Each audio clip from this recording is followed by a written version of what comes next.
Olá, meu amigo, eu estou aqui de novo, engenheiro Pedro, e eu estou aqui para a gente concluir, não é, o nosso curso sobre o estado limite de serviço. Desta vez nós vamos tratar sobre a abertura de fissuras.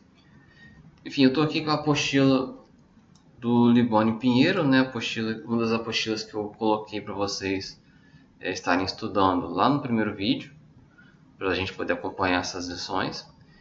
E aqui, tratando sobre abertura de fissuras, iniciando aqui, qual combinação que a gente usa para poder fazer a avaliação da abertura de fissuras? A norma fala que a gente tem que utilizar a combinação frequente.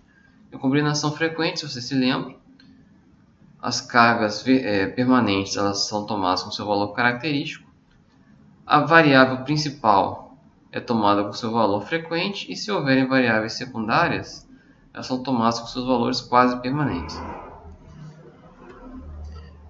Aqui agora como a gente calcula a abertura de fissura, né? Vamos dar uma olhada aqui. W seria a abertura de fissura. Ele vai ser o menor desses dois valores aqui, W1 e W2. Então, só para a gente conseguir entender aqui, ajudar a gente a entender todos os itens que estão nessa fórmula, vamos dar uma olhadinha nessa figura aqui. O que essa figura diz para a gente? Ela diz que cada vergalhão que tem na região tracionada da nossa viga ou da nossa laje, ele tem capacidade para ajudar a combater as fissuras dentro de uma área de atuação. Então, dentro de uma determinada região aqui ao redor de cada vergalhão, o concreto está mais protegido contra fissuras do que ele estaria se o vergalhão não estivesse ali. Então, por exemplo, se a gente não tivesse essa armadura de pele aqui, por exemplo, se só tivesse duas barras, só tivesse duas camadas de armadura, essa região aqui estaria suscetível à ocorrência de fissuras. Como realmente ela está mais próximo da linha neutra, a tensão de tração aqui é menor, também não é muito comum surgirem fissuras aqui. E aliás, até um item que a norma fala, a gente não precisa verificar a abertura de fissura nas barras da armadura de pele. Ela diz que se as barras aqui de baixo da armadura inferior, né, da armadura de tração, né, se nessas barras aqui a fissuração estiver abaixo do limite, a gente pode automaticamente concluir que a fissuração das barras da armadura de pele também estão dentro do limite. Enfim, aí nós temos, só aproveitando essa figura aqui, essa é aqui a definição, essa é a fórmula que a gente usa para definir qual que é a área que o vergalhão ajuda a proteger, né? Você pega o diâmetro do vergalhão, esse φi, e multiplica por 7,5. Então, se 7,5 você joga aqui para baixo, para cima, para um lado e para o outro, a gente vai ter um quadrado de 15 φi de lado. Obviamente, se a gente tiver duas barras próximas uma à outra, e a área de atuação de uma cruzar com a área de atuação da outra, né, a gente vai ter uma distância menor aqui, né? A distância vai acabar sendo metade da distância entre as duas barras. Mas enfim, esse aqui é o φi e essa área aqui, né, a área desse quadrado de 7,5 φi de lado, é o que a gente chama de área de envolvimento, região de envolvimento, e essa área é a área CRI. A gente vai utilizar isso na nossa fórmula. Vamos dar uma olhada aqui. W1 vai ser o diâmetro da armadura, porque aqui a gente calcula qual que é a abertura de fissura próximo a essa barra, próximo a essa, próximo a essa, próximo a cada uma das barras. Para cada barra a gente pode encontrar um valor diferente. A gente tem que limitar o valor mais crítico. Então vai ser o diâmetro da barra que a gente está analisando, dividido por 12,5 vezes Ni. O que seria o Ni? Ni é o coeficiente de conformação superficial da armadura considerada. Isso aqui a gente aprende lá quando a gente vê comprimento de ancoragem, vê o cálculo de aderência, né? Dependendo do tipo de barra, esse Ni1 vai adotar esses valores de 1,0, 1,4 ou 2,25. Então esse aqui é o valor que vai entrar na fórmula aqui. Vezes, a gente tem uma outra fração, sigma SI e o ESI. O sigma SI, ele é a tensão de tração no centro de gravidade da armadura considerada, calculada no estágio 2. Cálculo este que pode ser feito com αE igual a 15. Então na apostila aqui tem um exemplozinho de resolução, se você quiser ver melhor como funciona. Esse sigma aí que é a tensão de tração do aço considerando o estágio 2, né? É diferente da tensão que a gente calcula quando a gente vai fazer o dimensionamento da armadura. Nesse caso, a gente calcula no estágio 3, né? Para abertura de fissura, a gente não está no estado limite útil, está no estado limite de serviço. Então, nesse caso, a gente considera estágio 2. Então, definimos aqui o sigma SI, o ESI, módulo de elasticidade do aço da barra considerada. Fácil, né? Aqui vezes 3 sigma SI, que é o valor aqui, dividido por FCTM, que é a resistência do concreto à tração, a resistência média do concreto à tração. A gente obtém esse valor a partir dessa fórmula aqui, 0,3 vezes FCK elevado a 2 terços. Vamos para a formulinha de baixo aqui, a primeira parte já é conhecida, a gente já tinha na formulação de cima. Né? A diferença que está nessa parte aqui em parênteses vai ser 4 dividido por ρRI mais 45. Quem é ρRI? ρRI é a taxa de armadura em relação à área crítica, a área CRI. ρRI vai ser a área de aço dividido pela área de concreto de cada pedaço aqui. A gente pega esse retângulo aqui, qual que é a área de aço aqui dessa barra, qual que é a área de concreto dessa região de movimento. A gente divide um pelo outro e a gente obtém esse ρRI aqui. Então, relembrando dos dois casos aqui, a gente vai pegar o que der o menor valor. Aí você me pergunta, tá, fiz o cálculo e a minha viga, a minha laje está ultrapassando o valor limite. O que eu posso fazer para resolver? Então, repara aqui que a abertura de fissura ela é proporcional, ela é diretamente proporcional ao diâmetro da armadura. Então, se a gente adotar, a gente trocar o nosso detalhamento por um detalhamento com barras de menor diâmetro, se ao invés de 2 barras de 12,5 mm, se a gente utiliza 3 barras de 10 mm, a gente vai conseguir automaticamente diminuir a abertura de fissura naquela região. Porque assim, quanto maior a quantidade de barra, quanto maior o diâmetro da barra, se ao invés de você colocar muitas barras pequenas, você coloca poucas barras mais grossas, você está concentrando muita tensão de tração num ponto só. Isso faz com que surjam fissuras maiores. Quando a gente adota bitolas menores, não só, o principal motivo, ele espalha a concentração de tensão não é tão grande, ele espalha aquela tensão numa região maior da viga, né, ou da laje. Enfim, alterar aqui o tipo de vergalhão, alterar de um CA60, que é 1,0, para CA50, altera muito aqui. Isso aqui seria mais um caso para laje, por exemplo. Às vezes você está detalhando com CA50, com uma barra de 5 mm, e está dando uma fissura exagerada. Né? Só de você mudar para 6.3 já vai mudar bastante coisa aqui. Aliás, aqui CA60 são barras aqui entalhadas, barra dentada. Então o CA60 é 1,4, não 1,0. Mas de qualquer forma, no caso de laje, se você tiver problema de abertura de fissuras, você trocar 5 mm por 6.3, você vai conseguir um ganho grande aqui na redução da abertura de fissura. Aqui, FCK, se você aumentar o FCK, automaticamente você aumenta a resistência à tração também, né? O FCTM. A gente viu na formulação que eles são proporcionais. Então, a gente aumentando o FCK, a gente tem um efeito inversamente proporcional na fissura, a gente diminui a fissura. O difícil é a gente aumentar o FCK de um pavimento inteiro, porque um pedaço ou outro ele não está passando, né? Mas enfim, ajuda. Enfim, uma outra alternativa também é você aumentar a área de aço, né? Que você aumentando, você tem a força de tração está ali constante, você já calculou. Você aumentando a área de aço para uma força constante, automaticamente a tensão vai diminuir aqui e a abertura de fissura nas duas formulações aqui também vai diminuir. Mas assim, de longe a melhor alternativa é realmente você aumentar a seção, principalmente aumentar a altura.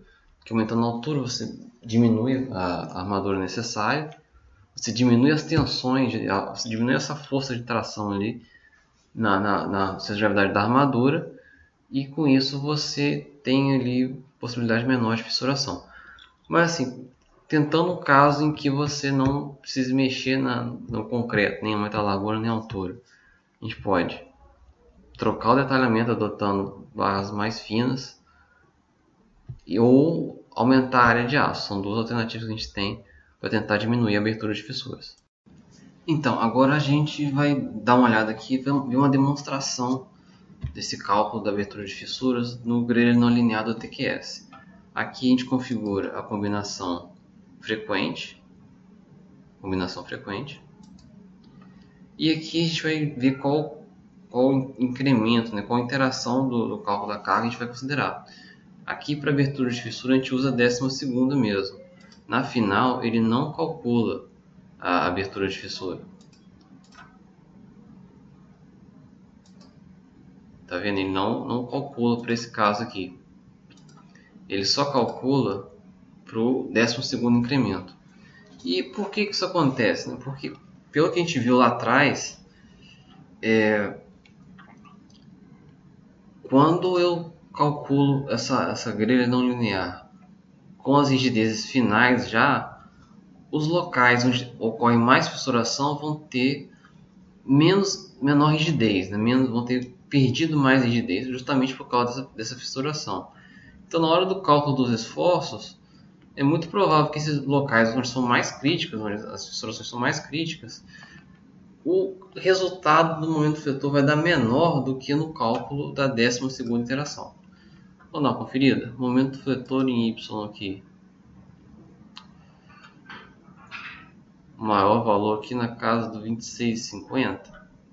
Deixa eu tirar aqui a laje para não atrapalhar a visualização. Aqui, 26,50 isso mesmo, na 12º incremento. O meu palpite aqui, vou cruzar o dedo aqui para não falar besteira, né? O meu palpite aqui no cálculo aqui da rigidez final, o momento fletor vai ser menor, vamos ver? Olha lá, diminuiu 25,47. E o que tem? Qual o problema do momento fletor? Se a gente diminuir o momento fletor que a gente utilizar na análise, a gente acaba diminuindo a força de tração e, consequentemente, diminuindo a fissura. Então, normalmente o caso do 12º incremento para abertura de fissuras vai ser mais crítico do que o caso final. Mas enfim, aqui não é o momento fletor que eu quero ver, né? Eu quero ver fissuras. Olha só. A abertura de fissura limite aqui era 0,3 para a classe de agressividade desse projeto. E aqui a gente vê qual foi a abertura de fissura máxima em várias seções, cada barrinha, né? Cada barrinha que o software para o grelha não linear ele se cria, ele divide todas as vigas em várias barrinhas de igual comprimento, né? Mesma coisa ocorre nas lajes, né? Vou botar as lajes de volta aqui. Para cada barrinha dessa aqui, ele vai calcular qual é a maior abertura de fissura. E a gente percebe aqui que a gente teve uma abertura de fissura grande aqui, ó, longe do centro, né? A gente teve no centro, foi o pior caso, 0,25, a gente foi afastando. E chegou um momento aqui que, em vez de continuar diminuindo a abertura de fissura, ela aumentou. Por que isso? Porque provavelmente nessa região aqui, a gente teve o final de alguma barra. Por exemplo, 3 barras aqui de 20 milímetros aqui no meio. E uma delas foi cortada aqui, ela já nessa seção aqui, talvez a gente já tenha só 2 barras de 20 milímetros. E aí você, pegando um momento fletor parecido, né, o momento fletor nessa barra e nessa barra são parecidos, mas uma taxa de armadura bem menor, né, 2/3, por exemplo, a gente vai acabar tendo uma abertura de fissura maior, né? Dependendo do caso, a gente pode ter até uma abertura de fissura maior aqui. Vamos ver se tem algum exemplo. A gente pode ter uma abertura de fissura maior fora do centro do que no centro. E pode ser que a tensão aqui seja mais crítica nessa região aqui do que na região central. Vamos ver, ó, aqui, 0,30. Nessa barrinha aqui, provavelmente teve uma decalagem aqui da armadura, né? A gente teve um momento parecido das 2 barras e aqui uma armadura bem menor. Então, com isso, a gente teve... Vamos ver aqui na prática como é que ficou realmente. Tirar as lajes de novo aqui. Aqui, ó, calculadora, abertura de fissuras. Vamos ver essa barrinha como é que tá. Esse aqui é o momento fletor atuante na barra, né? Ele dividiu em 3 partes, né? Um em cada ponta e um no meio. A gente pode calcular isso aqui para o maior, calcular para a média, enfim. Isso aqui é a seção transversal da nossa viga, 20/70. Aqui eu vou ter a armadura detalhada, né? A armadura positiva aqui embaixo e a armadura negativa aqui em cima. Então a gente tem a barra número 1, a barra cá em cima. ela é... Essas aqui são as coordenadas dela.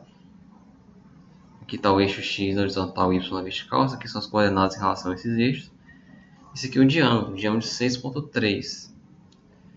Provavelmente aqui está numa região em que tem uma armadura negativa vinda do apoio e está cruzando, está emendando com as barras 6,3 e o porta-estribo no meio do vão, né?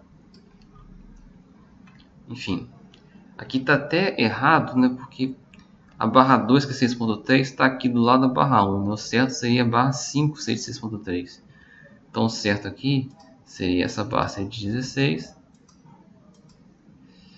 e a barra 5 aqui 6,3. E aqui embaixo, a barra 7, 8 e 9 são as barras da armadura positiva. Então nós estamos vendo aqui 3 barras de 20 milímetros. A abertura de fissura aqui a gente pode calcular, como eu falei, para qualquer um desses valores. Poder pegar o maior ou poder pegar a média. Vamos pegar a média para dar um valor igual que a gente já viu aqui no programa. Então, abertura de fissura. Nessas barras aqui em cima, como elas estão na região de compressão, elas não vão ter abertura de fissura. Só vai surgir fissura nas barras que estão tracionadas. Então aqui 0.18, 0.14, 0.17 é a abertura de fissura respectivamente cada uma dessas barras aqui. A gente percebe que a abertura deu valores diferentes, né? Porque apesar do diâmetro ser igual, da tensão ser igual, essa áreazinha crítica aqui sempre acaba dando valores diferentes, né? Essa 8 aqui ficou exprimida entre as outras duas, enfim. Tá, então vamos ver agora como é que estava na barrinha vizinha aqui, essa barrinha com 30, com 0.30 de abertura de fissura. Momento fletor parecido, né? Um pouco menor. Seção transversal igual, 20 por 70. A armadura aqui, ó, como já diminuiu, tinham 3 barras de 20, agora nós temos 2 barras de 20. Aqui as barras da região de compressão, elas vão impactar pouco, né? O importante mesmo são as barras aqui da região de tração. A gente diminuiu, a gente tirou 1/3 da área de aço aqui, então com isso a abertura de fissura na hora do cálculo aumentou. Cada vergalhão aqui passou a ser responsável por uma área maior aqui, por proteger uma área maior. Isso acabou acarretando em fissuras maiores. Está simétrico aqui, está dando valores diferentes, pode ser algum arredondamento também, tá, gente? Então é isso, esse foi o vídeo sobre abertura de fissuras. A partir da próxima aula nós já vamos entrar no tópico 2, na lição 2. Nós vamos tratar sobre nós semi-rígidos. Te espero lá.